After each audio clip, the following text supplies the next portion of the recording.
Las primeras luces del alba apenas comenzaban a teñir de gris las paredes de la habitación cuando María abrió los ojos.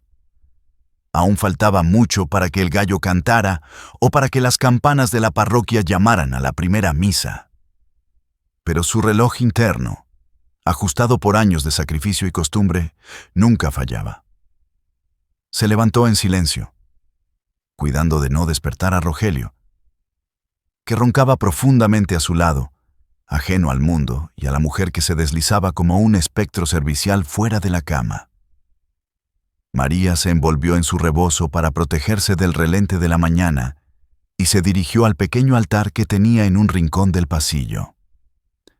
Allí, bajo la mirada compasiva de una imagen de la Virgen de Guadalupe y rodeada de fotos de sus hijos, encendió una veladora.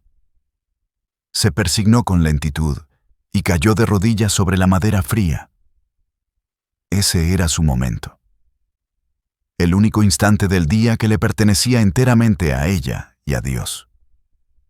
Con el rosario entre los dedos, desgranó avemarías en susurros, pidiendo con fervor por la salud de su marido, por el buen camino de sus hijos y por esa fuerza invisible que necesitaba para sostener los pilares de su hogar un día más. Esa oración matutina era el combustible de su alma, el pan espiritual que alimentaba su corazón generoso. Cuando terminó, el sol aún no despuntaba, pero María ya estaba en la cocina, su verdadero reino. Sus manos, curtidas por el trabajo pero suaves en el trato, se movían con una destreza casi mágica. Encendió la estufa y pronto el aroma del café de olla con canela y piloncillo comenzó a inundar la casa. Una promesa cálida de buenos días. Preparó la masa para las tortillas, batió los huevos y cortó la fruta fresca. Todo en una coreografía silenciosa para no perturbar el sueño de los suyos hasta el último momento posible. Su vida era una liturgia de entrega absoluta. Despertaba a sus hijos, José, Lupita y el pequeño Carlitos, con caricias en el pelo y palabras dulces, disipando la pereza del sueño con ternura maternal. A Rogelio le tenía listo el desayuno caliente en la mesa justo cuando él terminaba de vestirse. María se aseguraba de que su camisa estuviera impecable, sus zapatos lustrados y su café en el punto exacto de dulzor que a él le gustaba. Sin embargo, detrás de esa eficiencia y ese amor desbordante, María cargaba con una debilidad oculta, su propia bondad. Era una mujer de otra época, criada con la idea de que la madre debe ser como una vela que se consume para iluminar a los demás. No sabía pedir nada para sí misma. Si sobraba comida, ella comía lo que quedaba. Si había dinero extra, era para los zapatos de los niños o una camisa nueva para Rogelio. Su yo se había disuelto en el nosotros. Con el paso de los años, esa abnegación se había convertido en un derecho adquirido para su familia, especialmente para Rogelio. Él regresaba del trabajo por las tardes, cansado y malhumorado, y encontraba la casa reluciente, como si los duendes la hubieran limpiado, y la cena servida humeante en la mesa. Se sentaba, comía con apetito voraz y luego se retiraba a ver la televisión o a descansar, sin soltar una sola palabra de agradecimiento, sin un «gracias, vieja» o un «¿cómo estuvo tu día?». Para Rogelio, el esfuerzo de María era tan natural e inevitable como la salida del sol. No se agradece al sol por salir, simplemente se espera que lo haga. Si alguna vez María insinuaba tímidamente que le gustaría comprarse un vestido nuevo para la misa del domingo o sugería dar un paseo juntos por la plaza, Rogelio la miraba con extrañeza, como si hablara un idioma extranjero, y descartaba la idea con promesas vacías o quejas sobre la economía, aunque no les faltara lo esencial. María no veía, o no quería ver, que su sacrificio estaba sembrando las semillas de su propia invisibilidad. Creía que el amor era eso, dar sin esperar, callar y servir. No sabía que en el silencio de esa rutina y en la ceguera cómoda de su marido, se estaba gestando una tormenta que pronto amenazaría con arrancar los cimientos de esa casa que ella cuidaba con tanto esmero. Aquella noche, una bruma invisible parecía haberse colado por las rendijas de las ventanas, enturbiando el aire siempre diáfano del hogar. María no sabría explicarlo con palabras, pero el corazón de una mujer que ha entregado su vida a cuidar de los suyos posee un sexto sentido, una antena sutil que capta las vibraciones del peligro mucho antes de que éste se haga visible. Sucedió mientras le servía la cena. Rogelio había llegado más tarde de lo habitual, con el saco al hombro y el nudo de la corbata deshecho. No era la primera vez que se retrasaba, pero sí la primera vez que traía consigo una sombra en la mirada, un velo opaco que le impedía sostenerle los ojos a su esposa. María había preparado un guisado de carne con chile pasilla, el favorito de él, esperando recibir al menos una sonrisa de satisfacción. Sin embargo, Rogelio apenas probó bocado. Movía la comida en el plato con desgana, perdido en un laberinto de pensamientos donde ella claramente no estaba invitada. ¿Te sientes bien, Rogelio?, preguntó María con esa voz suave que usaba para calmar a los niños cuando tenían fiebre. Te noto pálido. ¿Quieres que te prepare un té de manzanilla para el estómago? Rogelio soltó un suspiro largo, pesado, como si el aire de la casa lo asfixiara. No es nada, María. Es el trabajo, nada más. Mucha presión, muchos pendientes. Estoy agotado. Pero María sintió un pinchazo en el pecho, un presagio frío que le recorrió la espalda. Conocía el cansancio de su marido. Lo había visto llegar molido después de jornadas interminables, pero aquel cansancio siempre buscaba refugio en ella, en sus cuidados. Esto era distinto. Esto era lejanía. Era como si Rogelio estuviera sentado allí, en la cabecera de la mesa, pero su espíritu estuviera a kilómetros de distancia, en un lugar al que ella no tenía acceso. Si hay problemas de dinero, ya sabes que nos apretamos el cinturón, insistió ella, acercándose para ponerle una mano en el hombro. Dios nunca nos ha dejado de la mano, viejo. Él se tensó al contacto, un gesto casi imperceptible, pero suficiente para que María retirara la mano como si se hubiera quemado. Ya te dije que no es nada, mujer, respondió él con un tono de irritación que cortó el aire. Deja de buscarle 3 pies al gato. Solo quiero descansar. Esa noche, el silencio en la casa fue más denso que de costumbre. María fregó los platos con un nudo en la garganta, tratando de convencerse de que eran imaginaciones suyas, achaques de una mente ociosa. Seguro es la edad, pensaba mientras secaba la loza. Los hombres se vuelven mañosos con los años, ya se le pasará. Se aferró a esa idea con desesperación, rezando un Padre Nuestro en voz baja para ahuyentar la angustia. Pero los días siguientes no trajeron la calma, sino nubes más oscuras. La distancia de Rogelio se convirtió en un abismo. Ya no eran solo los silencios, eran las llegadas a deshoras sin explicación, las llamadas telefónicas misteriosas que contestaba en el patio bajando la voz, y esa nueva vanidad extraña frente al espejo, arreglándose más de la cuenta antes de salir, perfumándose como si fuera a una fiesta y no a la oficina. María, en su inocencia, intentaba compensar esa frialdad con más calor de hogar, planchaba sus camisas con más esmero, cocinaba manjares más elaborados, mantenía a los niños tranquilos para que no molestaran a papá que viene cansado. No quería admitir lo que su instinto le gritaba a voces. Creía que con paciencia y fe, esa mala racha pasaría, como pasan las tormentas de verano. No sabía que aquella actitud de Rogelio no era una crisis pasajera, sino el preludio de un huracán que estaba a punto de arrasar con todo lo que ella había construido. Una noche, mientras remendaba un pantalón de Carlitos bajo la luz amarillenta de la lámpara. Alzó la vista y vio a Rogelio mirándola. No había cariño en sus ojos, ni siquiera lástima. Había una determinación fría, calculadora.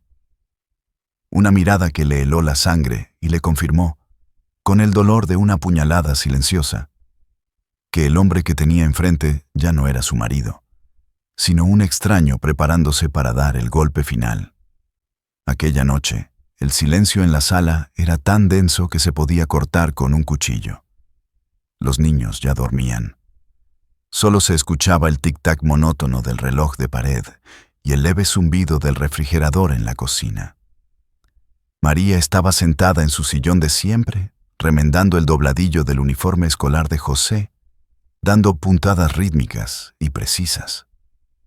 Rogelio, sentado frente a ella, fingía leer el periódico, pero María notaba cómo sus ojos recorrían las mismas líneas una y otra vez sin leer nada, pasando las páginas con un nerviosismo que hacía crujir el papel como hojas secas pisadas en otoño. De repente, Rogelio cerró el diario de un golpe seco y lo arrojó sobre la mesa de centro.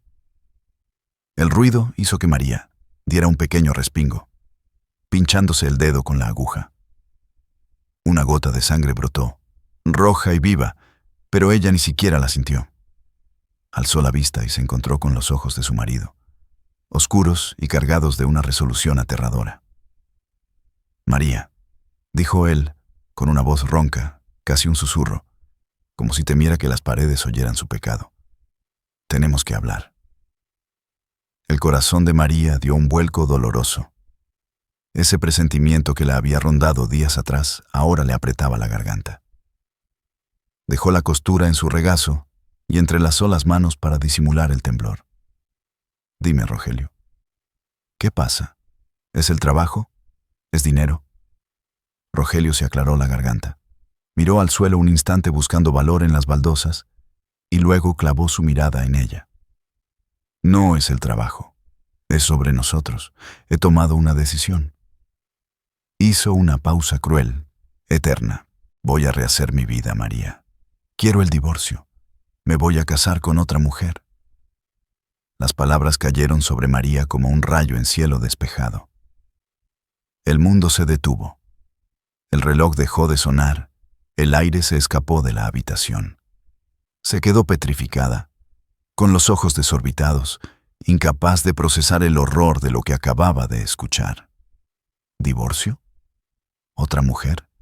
Esas eran cosas que le pasaban a la gente en las telenovelas, a las vecinas del chisme, no a ella, no a su matrimonio bendecido por Dios. ¿Qué estás diciendo?», balbuceó con voz quebrada, sintiendo que la lengua se le trababa. «¿Es una broma, Rogelio? Porque si es una broma, es de muy mal gusto». Rogelio negó con la cabeza, evitando ahora sus ojos, cobarde ante el dolor que él mismo provocaba. «No es broma. Se llama Vanessa. Es joven, distinta. Me hace sentir vivo otra vez». María sintió que una náusea violenta le subía desde el estómago. Un desfile de imágenes pasó por su mente.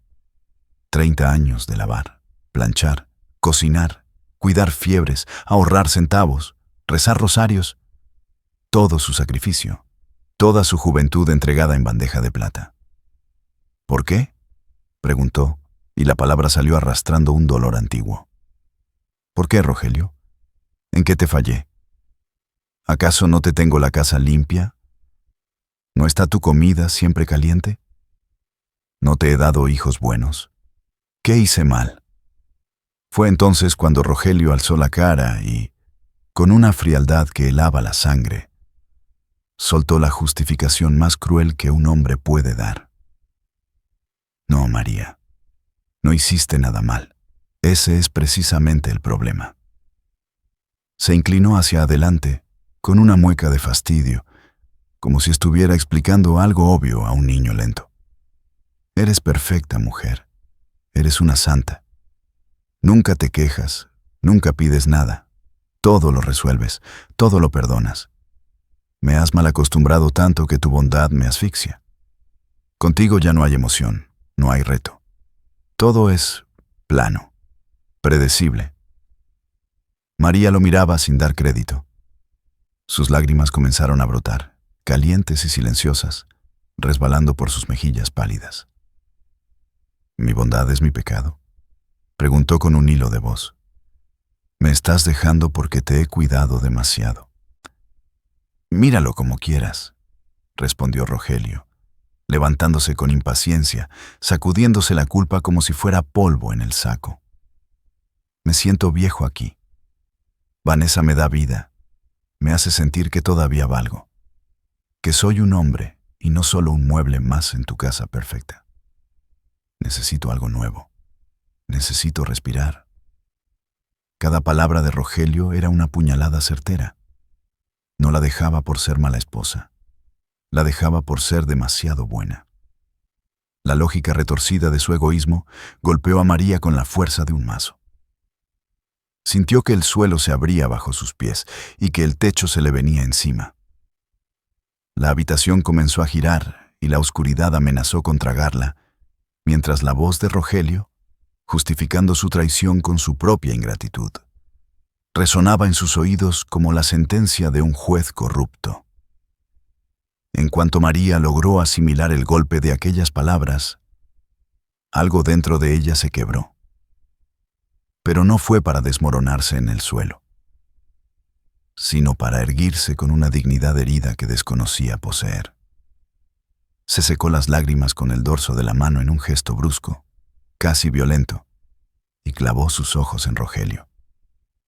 Ya no había súplica en su mirada, sino una mezcla de incredulidad y fuego. ¿Casarte?, repitió ella, y la palabra le supo a ceniza en la boca. ¿Tirar 30 años de matrimonio sacramental a la basura por un capricho de falda? Rogelio, por el amor de Dios, ¿te estás escuchando? Rogelio, incómodo ante esa repentina fortaleza, bufó y desvió la mirada hacia la ventana oscura. No hagas un drama de telenovela, María. No es un capricho, es mi vida. Tengo derecho a ser feliz, ¿no? ¿Y tu felicidad se construye sobre la desgracia de tu familia?, replicó ella, alzando la voz por primera vez en años. ¿Qué vas a decirles a tus hijos? ¿Qué vas a decirle a José, que te mira como si fueras un héroe? ¿Qué vas a decirle al padre Anselmo cuando te vea del brazo de esa mujer, mientras yo sigo viva? La mención del sacerdote y de los hijos pareció irritar más a Rogelio.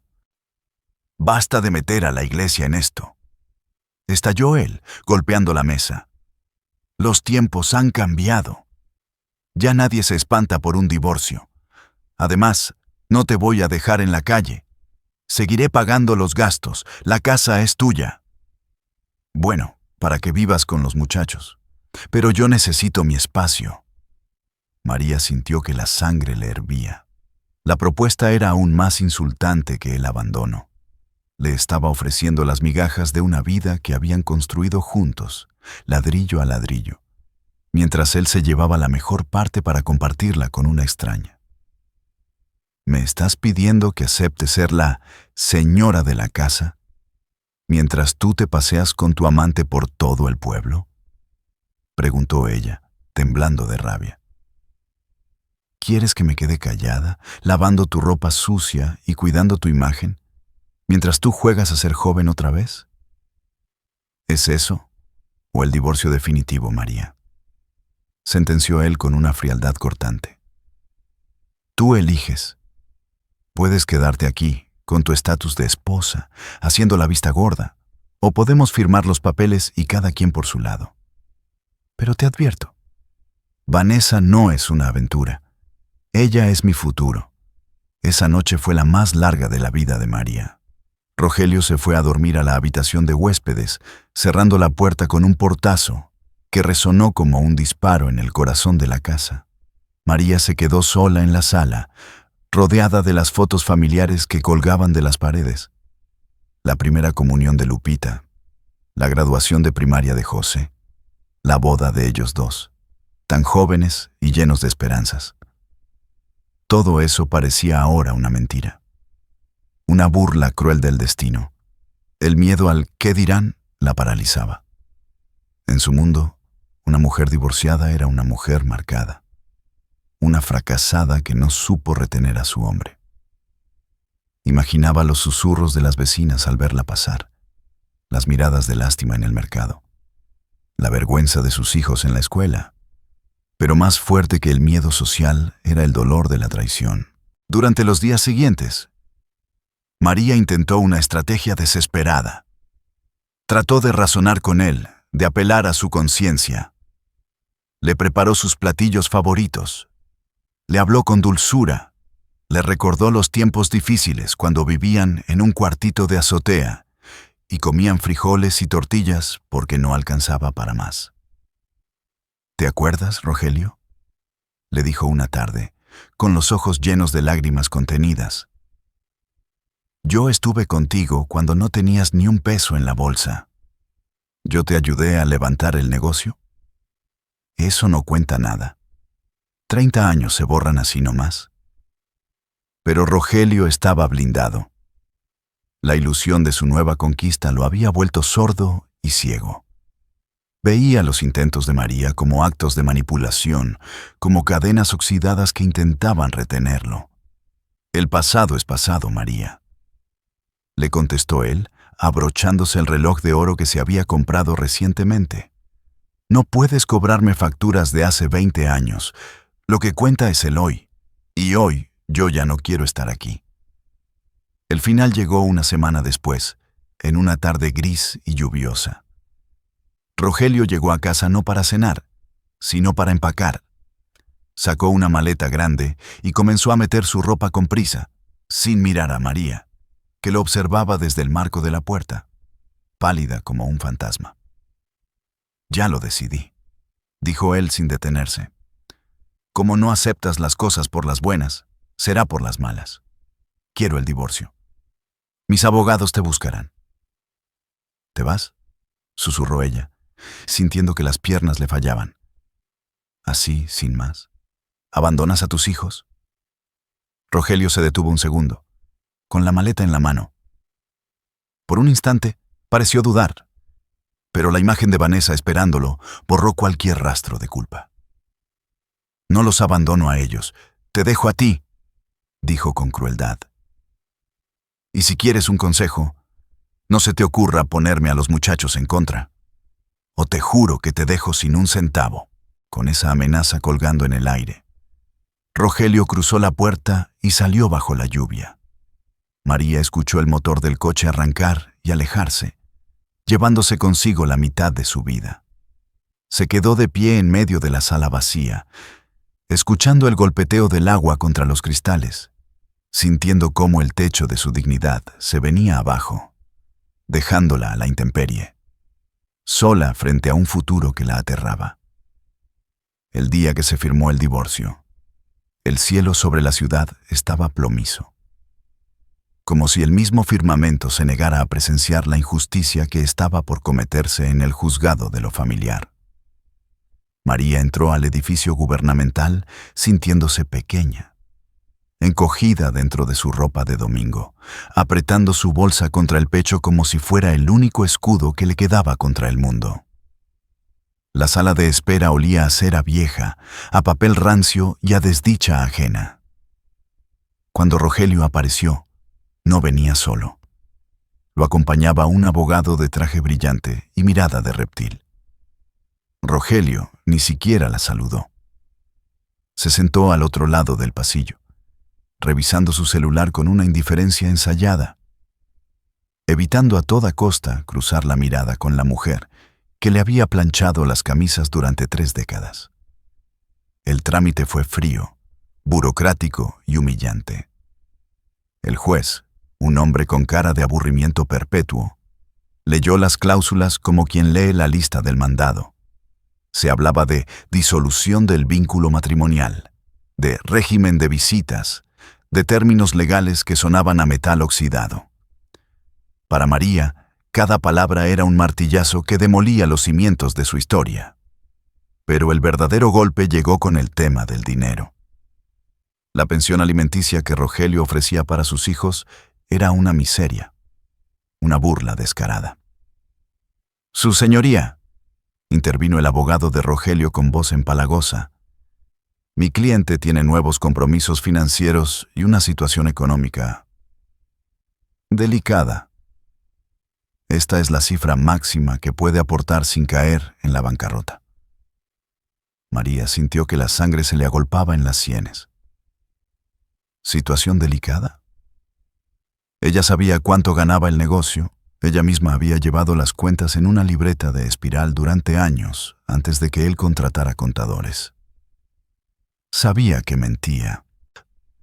«Eso no alcanza ni para la comida de la semana, Rogelio», exclamó ella, olvidando el protocolo, poniéndose de pie con las manos temblorosas sobre la mesa. «¿Qué van a comer tus hijos? ¿Aire? ¿Dignidad?» Rogelio alzó la vista por fin, y en sus ojos no había vergüenza, sino fastidio. «Tendrás que administrarte, María. Aprende a estirar el gasto. Ya no puedes vivir como reina. Si quieres más, pues trabaja». La sentencia cayó como una losa. El juez, con prisa por irse a comer, aprobó el acuerdo provisional con desgana, dejando a María en una indefensión casi total. Al salir del juzgado, con el acta de divorcio en la mano quemándole los dedos, María vio cómo Rogelio subía a su coche nuevo. En el asiento del copiloto, vio una silueta femenina, una cabellera larga y teñida que se agitaba con risas. Vanessa lo estaba esperando. El coche arrancó levantando polvo, dejando a María sola en la banqueta, con el sabor amargo del escape en la boca. El regreso a casa fue un calvario. Al entrar, la casa se sentía distinta, ajena. Ya no era un hogar, era un campo de batalla perdido. Rogelio, en su afán de empezar de cero y presionado por las exigencias de Vanessa, había dejado claro que la casa grande, esa casona vieja que habían restaurado juntos, se pondría a la venta eventualmente para liquidar la sociedad conyugal. Por ahora podían quedarse, pero la amenaza del desalojo pendía sobre sus cabezas como una espada. Esa noche, María reunió a sus hijos en la cocina. No hubo cena elaborada, solo pan dulce y leche. José, el mayor, apretaba los puños con rabia impotente. Lupita lloraba en silencio abrazada a su madre. Y Carlitos, el más pequeño, miraba a todos sin entender por qué papá ya no vendría a dormir. «Escúchenme bien, mis hijos», dijo María, y aunque sentía que por dentro estaba hecha pedazos, su voz salió firme, con esa fuerza ancestral que solo tienen las madres acorraladas. Su padre ha tomado su camino. Nosotros tenemos el nuestro. A partir de hoy, las cosas van a cambiar. No vamos a tener lujos. A lo mejor vamos a pasar apuros, pero no nos vamos a morir de hambre. «Papá es un traidor», escupió José con veneno. «No te llenes la boca de odio, hijo», lo corrigió María, acariciándole la mejilla áspera. «El odio envenena al que lo siente, no al que lo causa. Déjaselo a Dios. Nosotros tenemos que ver cómo salimos adelante». Pero cuando los niños se fueron a dormir, la fortaleza de María se derrumbó. Se sentó en el suelo de la sala, a oscuras, y lloró. Lloró por la injusticia. Lloró por el miedo a no poder pagar la luz el mes siguiente. Lloró por la vergüenza de tener que enfrentar mañana a las vecinas, que ya debían estar saboreando el chisme de la dejada. Se sintió exiliada de su propia vida, desterrada del único mundo que conocía. Sin embargo, en medio de ese llanto amargo, mientras sus lágrimas mojaban el piso frío, una chispa se encendió en su pecho. Recordó que no estaba sola. Tenía 3 bocas que alimentar y un Dios que, según le había enseñado su abuela, aprieta pero no ahorca. Se levantó, se lavó la cara con agua fría y se miró al espejo. Sus ojos estaban rojos e hinchados, pero en el fondo de sus pupilas brillaba una determinación nueva. Rogelio le había dicho que trabajara si quería comer. Pues eso haré, susurró a su reflejo, con una promesa que sonó a juramento. Me vas a ver levantarme, Rogelio, y te vas a arrepentir de cada lágrima que me hiciste derramar. La realidad económica golpeó a la puerta de María mucho antes de que el sol saliera. Cuando revisó la libreta de gastos y contó el dinero que Rogelio le había dejado para el mes, el frío del miedo le caló más hondo que el aire de la madrugada. No alcanzaba. Sencillamente, no alcanzaba. Después de pagar la luz, el gas y la colegiatura de los niños, apenas quedaba para comer arroz y frijoles el resto de la quincena. María miró sus manos. No tenía títulos universitarios, ni experiencia en oficinas, ni palancas en el gobierno. Lo único que tenía eran esas 2 manos, curtidas por años de amasar harina y picar cebolla, y una sazón que su abuela le había heredado como quien hereda un tesoro secreto.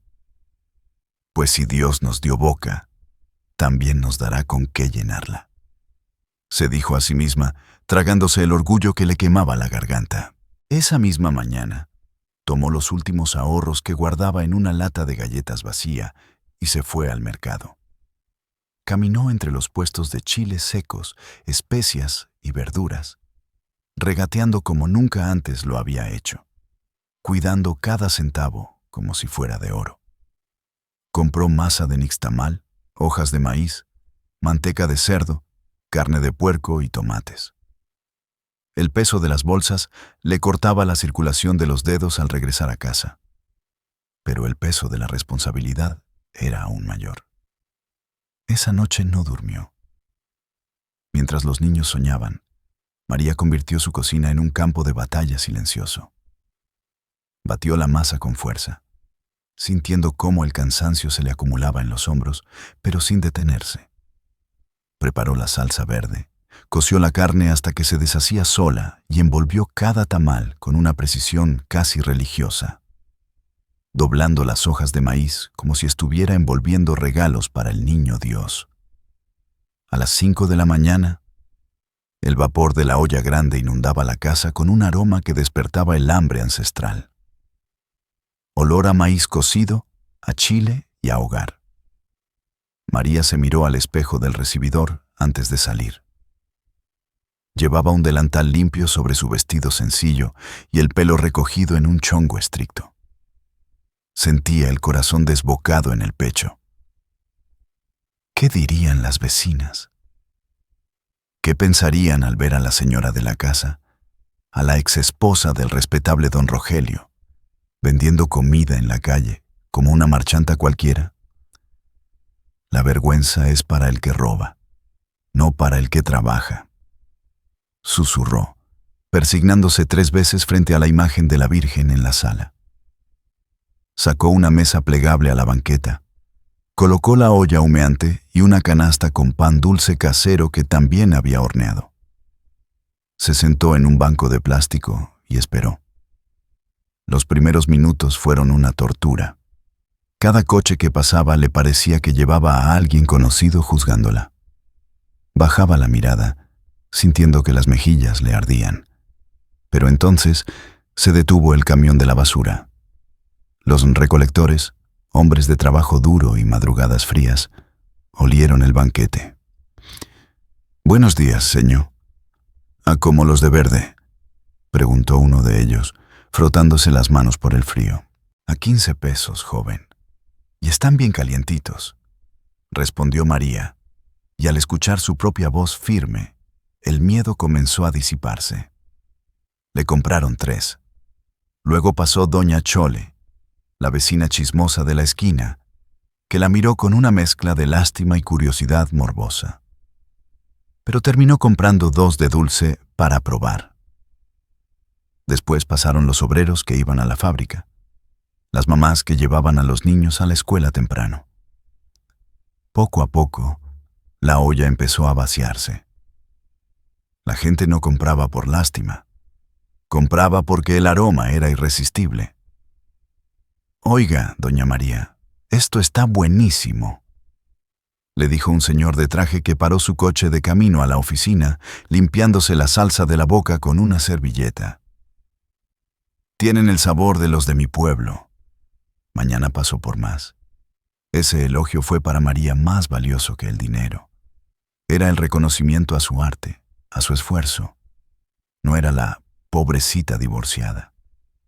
Era la mujer que cocinaba como los ángeles. A las 9 de la mañana, la olla estaba vacía. María recogió la mesa y entró a su casa. Sobre la mesa del comedor contó las monedas y los billetes arrugados. No era una fortuna, pero era dinero limpio, dinero suyo, ganado con el sudor de su frente y la fuerza de sus brazos. Cuando José se despertó y entró a la cocina, vio a su madre contando el dinero con una sonrisa cansada pero luminosa que hacía meses no veía en su rostro. «Mamá, ¿vendiste todo?», preguntó el muchacho, sorprendido. «Todo, hijo», respondió ella, y le extendió un billete. «Toma, para que te compres esa libreta que te faltaba. Y no agaches la cabeza ante nadie, José. Que el dinero que entra a esta casa entra por la puerta grande de la decencia». Ese día, María durmió una siesta corta, pero profunda. Le dolían los pies y la espalda le punzaba, pero el alma la tenía ligera. Había descubierto que sus manos servían para algo más que para servir a un hombre ingrato. Servían para sostener su mundo. Y entre el olor a maíz y canela, había nacido algo nuevo en ella. Una esperanza terca, resistente, que empezaba a echar raíces en medio de la tormenta. El tiempo, ese gran maestro que cura las heridas o las hace cicatrizar con orgullo, pasó volando sobre el techo de la casa de María. Lo que comenzó con una mesa plegable y una olla de tamales en la banqueta, pronto se transformó en un fenómeno que el barrio no podía ignorar. La voz se corrió como pólvora. Si quieres comer como en casa de tu abuela, ve con doña María. La cochera de la casa, antes ocupada por el coche que Rogelio se llevó, sufrió una metamorfosis. Con los primeros ahorros, María mandó poner piso de loseta, pintó las paredes de un amarillo alegre y compró mesas de madera sencillas pero robustas. Mandó rotular un letrero modesto que colgó en la entrada. Cocina económica, el sazón de María. Ya no era solo el desayuno. Ahora servía comidas corridas al mediodía. El aroma de su mole poblano, espeso y oscuro como la noche, y el repiqueteo de sus ollas de barro cocinando arroz rojo, atraían a oficinistas, obreros y hasta a familias enteras que preferían su comida a la de los restaurantes caros del centro. María descubrió que dentro de ella habitaba una fuerza que desconocía. Esa mujer que antes temía no saber pagar la luz, ahora administraba proveedores, regateaba el precio de la carne por mayoreo y llevaba las cuentas en un cuaderno de contabilidad con una precisión milimétrica. Comprendió que su falta de estudios formales no era impedimento para su inteligencia natural. Se inscribió en unos cursos gratuitos de administración de pequeños negocios en el centro comunitario. Y por las noches, con los lentes puestos y la fatiga en los huesos, estudiaba cómo calcular costos y ganancias. Sus hijos fueron su ejército. José, convertido en un muchacho alto y serio, se encargaba de las compras pesadas y de meserear por las tardes después de la preparatoria. Lupita, con su letra clara, ayudaba con los menús y la caja. Incluso el pequeño Carlitos ayudaba a limpiar las mesas con una sonrisa que le ganaba propinas de los clientes. La desgracia, lejos de desunirlos, los había soldado como el hierro. Un mediodía de viernes, cuando la fonda estaba a reventar y el tintineo de los cubiertos era la música de fondo, María se detuvo un momento a secarse el sudor de la frente con el delantal. Miró a su alrededor. Vio a la gente comiendo con gusto. Vio a sus hijos trabajando con dignidad. Y sintió una satisfacción que nunca había sentido cuando solo era la esposa de Rogelio. El dinero que entraba en la caja no era una dádiva ni una limosna. Era la cosecha de su propio esfuerzo. La pensión de Rogelio, que llegaba tarde y mal, dejó de ser vital. María ya no tenía que tronarse los dedos esperando el depósito. Había recuperado algo más valioso que la solvencia económica. Había recuperado su libertad. Mientras tanto, en la otra cara de la moneda, Rogelio vivía su supuesta segunda juventud. Se le veía pasear por la ciudad en su coche nuevo, siempre con Vanessa del brazo. Ella, luciendo joyas ostentosas y ropa de marca que gritaba precio pero no elegancia, lo arrastraba a fiestas, casinos y viajes de fin de semana. Desde lejos, parecía la viva imagen del éxito. Pero en el pueblo todo se sabe. Se rumoreaba que Rogelio estaba descuidando su negocio original, que llegaba tarde a abrir y que se iba temprano para complacer los caprichos de su joven esposa. Un día, el destino, que tiene un sentido del humor irónico, cruzó sus caminos. María estaba en el mercado seleccionando los mejores tomates cuando vio a Rogelio y Vanessa. Él lucía un traje impecable, pero su rostro se veía abotargado, más cansado de lo que recordaba. Vanessa le hablaba al oído con gestos de exigencia, señalando un anillo en el aparador de una joyería. María sintió un vuelco en el estómago. Pero no fue de dolor ni de añoranza. Fue de lástima. Vio a un hombre atrapado en una jaula de oro que él mismo había forjado, tratando desesperadamente de mantener un ritmo que ya no le correspondía. Rogelio giró la cabeza y la vio. Sus miradas se cruzaron por un segundo eterno. Él vio a una María transformada. Ya no era la mujer gris y sumisa que dejó llorando en la sala. Vio a una mujer empresaria, parada con firmeza, eligiendo su mercancía con autoridad, respetada por los marchantes que la saludaban con cariño. «Buenos días, patrona». «¿Qué va a llevar hoy, doña María?» Rogelio apartó la mirada rápidamente, avergonzado sin saber por qué, y tiró del brazo de Vanessa para alejarse. «¿Quién es esa vieja que se te queda viendo?», preguntó Vanessa con desdén, masticando chicle. «Nadie», respondió Rogelio con voz seca, sintiendo un sabor amargo en la boca. «Solo la dueña de una fonda». Pero esa noche, mientras Vanessa le reclamaba por qué no le había comprado el anillo, Rogelio no pudo dormir. La imagen de María, radiante y fuerte entre los puestos de fruta, lo perseguía. Mientras él gastaba lo que no tenía para comprar una felicidad de plástico, María estaba construyendo un imperio de ladrillo y sabor. Y por primera vez en mucho tiempo, una duda fría se instaló en el corazón de Rogelio. La sospecha de que, al cambiar de vida, había cambiado un diamante real por un pedazo de vidrio brillante. Mientras la vida de María florecía como un jardín bien cuidado, la de Rogelio comenzaba a marchitarse bajo el peso de una mentira dorada. La luna de miel con su nueva libertad había durado menos que un suspiro.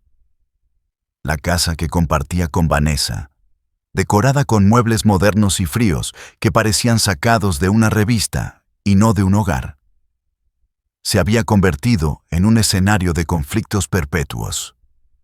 Vanessa ya no era la gatita mimosa que lo adulaba cuando eran amantes. Con el anillo de matrimonio en el dedo, se había transformado en una recaudadora de impuestos implacable. Su apetito por el lujo era un pozo sin fondo. Ropa de diseñador, tratamientos de belleza costosos, cenas en los lugares más exclusivos. Rogelio, en su afán de demostrarse a sí mismo y al mundo que era un hombre exitoso y viril, capaz de mantener a una mujer joven, sacaba la cartera una y otra vez, sin darse cuenta de que se estaba desangrando. Su negocio, aquel taller de refacciones que había levantado con tanto sudor junto a María, empezaba a sufrir. Rogelio llegaba tarde, distraído por las peleas de la noche anterior, y retiraba capital de trabajo para pagar las tarjetas de crédito de Vanessa. Los empleados murmuraban, los proveedores empezaban a exigir pagos por adelantado, y las deudas crecían como la mala hierba. Pero el golpe maestro de Vanessa se orquestó una noche, con la precisión de una actriz consumada. Rogelio llegó a casa agobiado. El banco le había negado un préstamo. Encontró a Vanessa llorando en la sala, con un pañuelo de seda en la mano y una postura de víctima perfecta. «¿Qué pasa, mi amor?», preguntó él, dejando el maletín, sintiendo esa mezcla de culpa y cansancio que ya era su compañera habitual. «Es que tengo miedo, Rogelio», sollozó ella, mirándolo con ojos grandes y húmedos. «Siento que no me proteges. Tu exesposa y tus hijos me odian, me miran con desprecio en la calle. Y tú sigues teniendo muchas cosas a tu nombre que legalmente podrían pelearte. Si algo te pasa mañana, ¿qué será de mí? Me dejarían en la calle». Rogelio, con el ego inflado por la necesidad de ser el héroe protector, se sentó a su lado y la abrazó. «No digas tonterías. Yo cuido de ti». «No son tonterías», insistió ella, retirándose bruscamente. «Son realidades. Dicen que María está asesorándose con abogados para quitarte la casa grande, esta casa, todo. Dicen que quiere verte arruinado para vengarse». Era mentira. María estaba demasiado ocupada trabajando honradamente como para pensar en intrigas. Pero la semilla de la desconfianza cayó en terreno fértil. El miedo de Rogelio a perder el control y su deseo de asegurar el amor de Vanessa lo cegaron por completo. «¿Qué quieres que haga para que estés tranquila?», preguntó, cayendo en la trampa. Vanessa se secó las lágrimas al instante, aunque mantuvo el tono de voz tembloroso. «Pon la casa a mi nombre, Rogelio. Solo esta casa, como una prueba de amor y para asegurarte de que nadie, ni esa mujer, ni sus hijos, puedan echarme si tú faltas. Es solo un papel, mi vida. Entre tú y yo no cambia nada. Al contrario, me sentiré segura a tu lado». Rogelio dudó. Su instinto de comerciante le gritaba que era una locura. Esa casa era su mayor patrimonio. Pero al mirar a Vanessa, tan joven, tan bella y supuestamente tan vulnerable, su vanidad pudo más que su razón. Quería creer que ella lo amaba por él, no por lo que tenía. Quería creer que ese gesto sellaría su felicidad para siempre. «Está bien», dijo finalmente, firmando su propia sentencia. «Mañana vamos al notario». El día de la firma de las escrituras, Vanessa estaba radiante. Trataba a Rogelio con una dulzura empalagosa que él confundió con gratitud eterna. Estamparon las firmas en el papel legal, sellando el traspaso de la propiedad. En el momento en que la tinta se secó, la máscara de Vanessa comenzó a resbalar. Fue sutil al principio. Esa misma noche, cuando Rogelio quiso celebrar con una cena romántica en casa, ella le dijo que estaba cansada y que prefería salir con sus amigas. «Pero hoy es un día especial», protestó él. «Ay, Rogelio, no seas intenso. Ya tienes lo que querías, me tienes contenta. Ahora déjame disfrutar un poco», respondió ella con un tono de fastidio que nunca antes había usado. Con el paso de las semanas, la transformación fue total. Vanessa se volvió déspota. Ya no pedía, exigía. Si Rogelio se quejaba de gastos, ella le recordaba que la casa era suya y que, si no le gustaba, la puerta estaba muy ancha. Rogelio se encontró atrapado en una pesadilla. Había entregado su castillo al enemigo. Empezó a notar las miradas burlonas de los supuestos amigos de Vanessa. Jóvenes que venían a fiestas en su casa bebiendo su licor, mientras él se sentía como un intruso viejo y estorboso en su propio salón.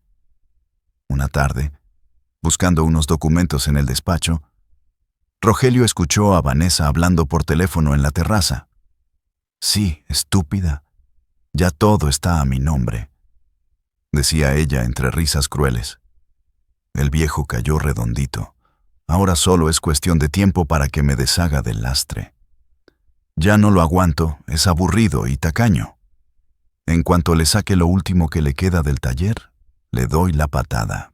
Rogelio se quedó helado, con la mano en el picaporte. El mundo se le vino encima. No era un héroe, ni un conquistador, ni un hombre deseado. Era un viejo tonto, un títere en manos de una ambiciosa sin escrúpulos. La verdad le golpeó con la fuerza de un mazo. Había destruido a su familia leal y devota por una mujer que lo llamaba lastre. Se dejó caer en una silla, sintiendo un dolor agudo en el pecho. Por primera vez en años, la imagen de María le vino a la mente, no con rencor, sino con una nostalgia dolorosa.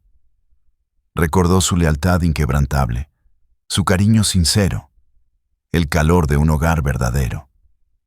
Y allí, rodeado de lujos fríos que ya no le pertenecían, Rogelio comprendió que había cavado su propia tumba y que estaba a punto de ser enterrado en ella. El final de Rogelio no llegó con un estallido, sino con el chasquido seco de una cerradura cambiada.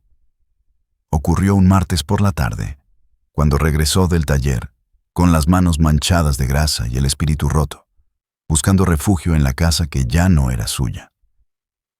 Al intentar meter la llave en la chapa, ésta no giró. Tocó el timbre, primero con insistencia, luego con desesperación. La puerta se abrió, pero no fue para dejarlo entrar. Vanessa apareció en el umbral, flanqueada por dos hombres de aspecto rudo, cargadores de mudanza que habían sacado 3 maletas al pórtico. «Aquí están tus trapos, Rogelio», dijo ella, sin siquiera quitarse las gafas de sol, aunque el día estaba nublado. «Ya no te quiero aquí. Me estorbas». «¿De qué hablas? Esta es mi casa», gritó él, sintiendo que la vergüenza le subía por el cuello al ver que los vecinos se asomaban por las ventanas. «Corrección, mi amor», dijo ella con una sonrisa venenosa, sacando una copia de las escrituras. «Esta es mi casa, y tú ya no tienes con qué mantener el nivel de vida que merezco. Tu taller está en quiebra y tú estás acabado. Búscate un asilo o vete debajo de un puente, pero aquí ya no entras». La puerta se cerró en su cara con un golpe definitivo. Rogelio golpeó la madera, suplicó, amenazó, pero solo obtuvo silencio. Se quedó allí, en la banqueta, sentado sobre sus maletas como un náufrago en medio del océano de asfalto, mientras la llovizna comenzaba a empapar su ropa cara. Esa noche, el hombre que se había creído el rey del mundo durmió en un hotel de paso de mala muerte, rodeado de cucarachas y del eco insoportable de su propia estupidez. Había perdido todo. Su negocio, devorado por las deudas y la mala administración, cerró definitivamente a la semana siguiente. Sus amigos de parranda desaparecieron en cuanto supieron que ya no había dinero para invitar las copas. Rogelio, el orgulloso patriarca, se convirtió en una sombra que vagaba por la ciudad buscando trabajos temporales. De velador, de lavacoches, de lo que fuera, con tal de comer. La soberbia se le cayó a pedazos, dejando al descubierto a un viejo triste y solitario. Mientras tanto, al otro lado de la ciudad, en el restaurante El Sazón de María, el ambiente era una fiesta de aromas y calidez. El negocio había crecido tanto que María tuvo que contratar más personal y ampliar el local. Sus mesas siempre estaban llenas, y su fama de mujer trabajadora y honesta era su mejor publicidad. Una tarde tranquila, entró al restaurante un hombre que llamó la atención de todos. Era alto, de cabello plateado y bigote bien recortado, vestido con una guayabera impecable y un aire de dignidad antigua. Se sentó en una mesa del rincón y pidió el plato especial del día: mole poblano con arroz a la mexicana. Comió con pausa, saboreando cada bocado, cerrando los ojos como si la comida le trajera recuerdos lejanos. Al terminar, llamó al mesero, que era José. «Joven», dijo con voz grave y amable, «quisiera tener el honor de felicitar a la cocinera. He comido en los mejores lugares de la capital y del extranjero. Pero este mole tiene alma. Me recuerda al que hacía mi difunta madre». José, hinchado de orgullo, fue a la cocina por su madre. María salió, limpiándose las manos en el delantal, un poco apenada por la atención. «A sus órdenes, señor. ¿Hubo algún problema con la comida?» El hombre se puso de pie inmediatamente. Un gesto de caballerosidad que María no había recibido en años. «Al contrario, señora. Soy Antonio de la Garza. Soy viudo y vivo solo desde hace tiempo. A veces uno olvida el sabor del hogar hasta que se encuentra con un milagro como este. Usted tiene manos santas». María se ruborizó, bajando la vista con una sonrisa tímida. «Es usted muy amable, don Antonio. Solo cocino con cariño, como Dios me dio a entender. Y eso es lo que falta en el mundo, doña María. Cariño». A partir de ese día, don Antonio se convirtió en el cliente más fiel. Iba 3 veces por semana, siempre en la misma mesa. Pero pronto quedó claro que no iba solo por el mole, iba por la plática breve que María le regalaba al final del turno, por su risa franca, por la paz que ella irradiaba. Antonio era todo lo que Rogelio nunca fue. Culto, respetuoso, hombre de fe y de palabra. No buscaba una jovencita para lucirla como trofeo. Buscaba una compañera de vida, una mujer madura con quien compartir el atardecer de su existencia. Veía en las arrugas de María los mapas de una vida de lucha que él admiraba profundamente. Un domingo, al salir de misa, Antonio esperó a María en el atrio. Con la elegancia de los tiempos de antes, se quitó el sombrero y le dijo: «María, sé que usted ha sufrido mucho y que su corazón tiene cicatrices. Yo también tengo las mías, pero creo que Dios nos pone en el camino de las personas correctas cuando estamos listos. Me gustaría invitarla a tomar un café, no como cliente, sino como un admirador que quisiera conocerla mejor. Si usted me lo permite, claro». María lo miró. Vio en sus ojos una transparencia y una bondad que la conmovieron. Por primera vez en años, no sintió miedo, ni obligación, ni carga.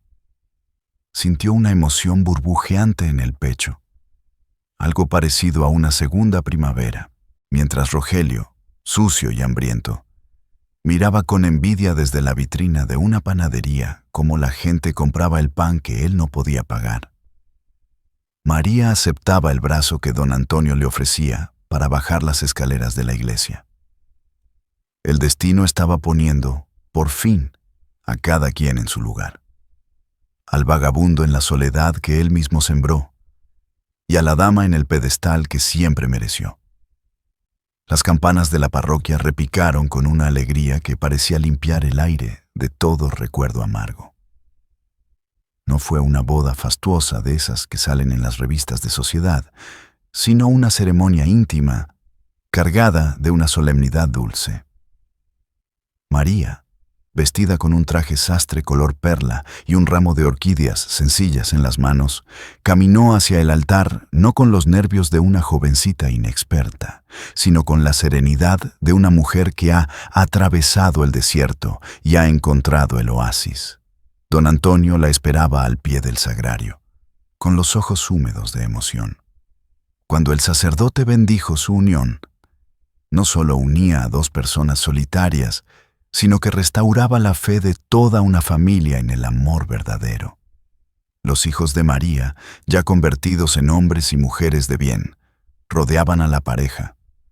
José, con la voz firme, había entregado a su madre, susurrándole al oído: «Te mereces toda la felicidad del mundo, mamá. La vida en la casa de don Antonio fue el bálsamo que terminó de curar las viejas heridas de María. Allí no era la sirvienta, ni la sombra silenciosa, era la señora, la compañera, la reina. Antonio consultaba con ella cada decisión, celebraba sus éxitos en el restaurante y trataba a sus hijos como si fueran de su propia sangre. Las risas volvieron a llenar los domingos familiares, y las navidades, antes marcadas por la austeridad y la ausencia, se convirtieron en fiestas de abundancia y gratitud. Mientras tanto, la justicia divina, que a veces parece tardar, pero nunca olvida la dirección de nadie, comenzó a cobrar las facturas pendientes al otro lado de la ciudad. Vanessa, la mujer que había creído que la belleza y la juventud eran monedas eternas, aprendió por las malas que lo que fácil viene, fácil se va. Después de echar a Rogelio, se rodeó de amistades peligrosas y estafadores disfrazados de galanes. En su ignorancia y soberbia, invirtió el dinero de la venta de la casa en negocios turbios que prometían ganancias rápidas. En menos de 2 años, lo perdió todo. Terminó sola, endeudada y huyendo de acreedores, desapareciendo en la oscuridad de la gran ciudad, convertida en un fantasma de lo que alguna vez fue. Una nota al pie de página en la historia de una tragedia anunciada. Pero el destino más cruel estaba reservado para Rogelio. Vivía ahora en un cuarto de azotea en una vecindad ruidosa y maloliente, enfermo y consumido por una artritis que le deformaba esas manos con las que alguna vez firmó cheques con arrogancia. Su orgullo se había desmoronado ladrillo a ladrillo. Comía gracias a la caridad de los vecinos y a lo poco que podía mendigar haciendo mandados sencillos. La noticia de su estado llegó a oídos de sus hijos, y fue allí donde la crianza de María brilló con su luz más potente. A pesar del abandono, a pesar del hambre que pasaron, a pesar de las lágrimas de su madre, María les había enseñado que el rencor es un veneno que solo mata al que lo guarda.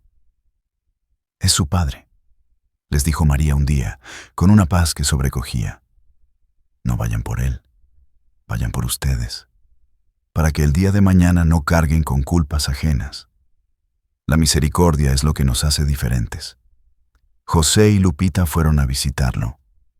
Cuando Rogelio vio entrar a esos 2 jóvenes exitosos, bien vestidos y con la frente en alto, en ese cuartucho miserable, sintió que la vergüenza lo quemaba vivo.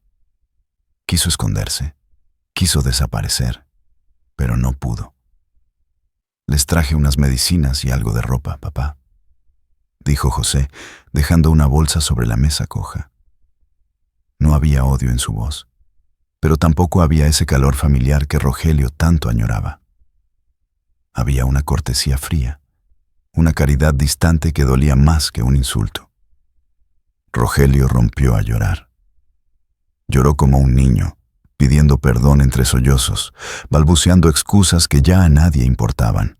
Perdónenme, fui un ciego, fui un estúpido. Díganle a su madre que ella siempre fue la única. Mamá está bien, papá. Lo cortó Lupita con suavidad, pero con firmeza. Ella es feliz. Ya no mires atrás. Toma esto y cuídate. Se fueron pronto. El aire ahí dentro era irrespirable para ellos. Rogelio se quedó solo, abrazando la bolsa de ropa, comprendiendo en ese instante la magnitud de su error. Había cambiado un tesoro por baratijas, y ahora, al final del camino, veía cómo el tesoro brillaba en manos de otro hombre que sí supo valorarlo, mientras él se apagaba en la inmundicia. Rogelio murió un invierno, solo, en una cama fría. A su entierro apenas asistieron sus hijos y un par de viejos conocidos. No hubo grandes discursos, ni llantos desgarradores, solo el silencio respetuoso de la muerte que iguala a todos. María no fue al cementerio, no por rencor, sino porque esa historia ya no le pertenecía.